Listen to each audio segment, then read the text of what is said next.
The curtains didn't need to be told twice. They sprang off their hooks and rushed to the sink.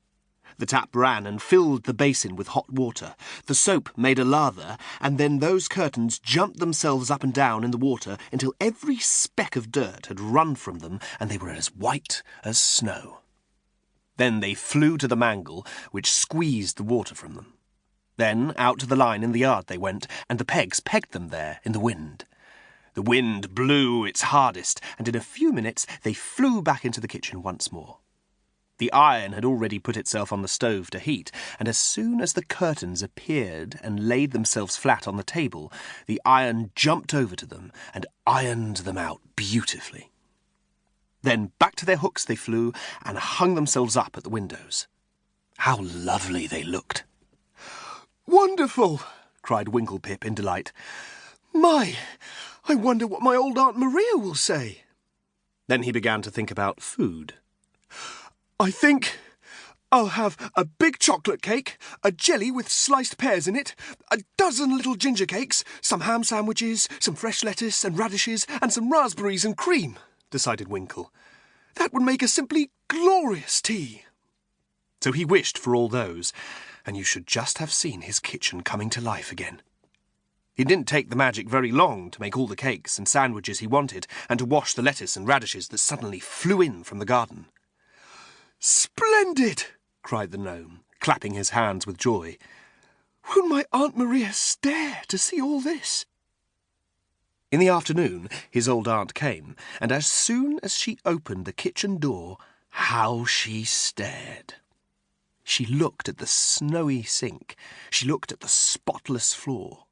She stared at the clean curtains, and she stared at the shining saucepans.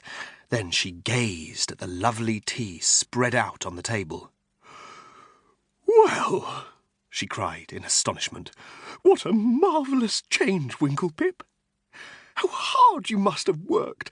I am really very, very pleased with you." She gave the gnome a loud kiss, and he blushed very red.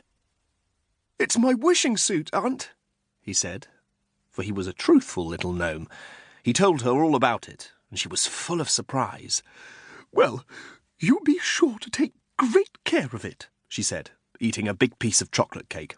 "And, whatever you do, Winklepip, don't forget to go out into the world of boys and girls and find 6 of them to grant wishes to, or you'll lose the wishing magic as sure as eggs are eggs." Winklepip did enjoy his wishing suit. He granted wishes to all his friends, and you may be sure that everyone wanted to be his friend when they knew about his new magic suit. Then a time came when he knew that he must go out into our world, for the magic in his suit began to weaken. So one day Winklepip put on his suit of yellow silk and his fine feathered cap and walked to the end of fairyland. "How pleased all the boys and girls will be to see me," he said, "and how glad they will be to have their wishes granted. I'm sure they don't see fairy folk very often, and they will go mad with joy to find me walking up to them." "Don't be too sure," said his friend, the green pixie, who had walked to the gates of fairyland with him. "I have heard that boys and girls nowadays don't believe in fairies, and are much too busy with their wireless sets and their mechanos to want to listen to tales about us. They might not believe in you." "Rubbish," said Winkle.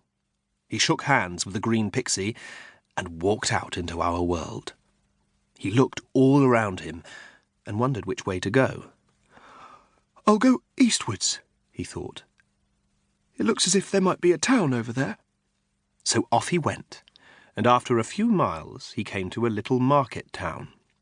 He went along, peeping into the windows of the houses as he passed by, and at last he saw a nursery. A little boy and girl were playing with a beautiful doll's house, and they were talking about it. "You know, this doll's house is very old-fashioned," said the little boy. "It's got oil lamps instead of electric light. It's a silly doll's house, I think." "Well, I'm sure Grandpa won't have electric light put into it for us," said the little girl. "I do so wish he would. That would be fine." "Ha!" thought Winklepip. "Here's a chance for me to give them a wish." So he jumped into the window and walked quietly up behind the children.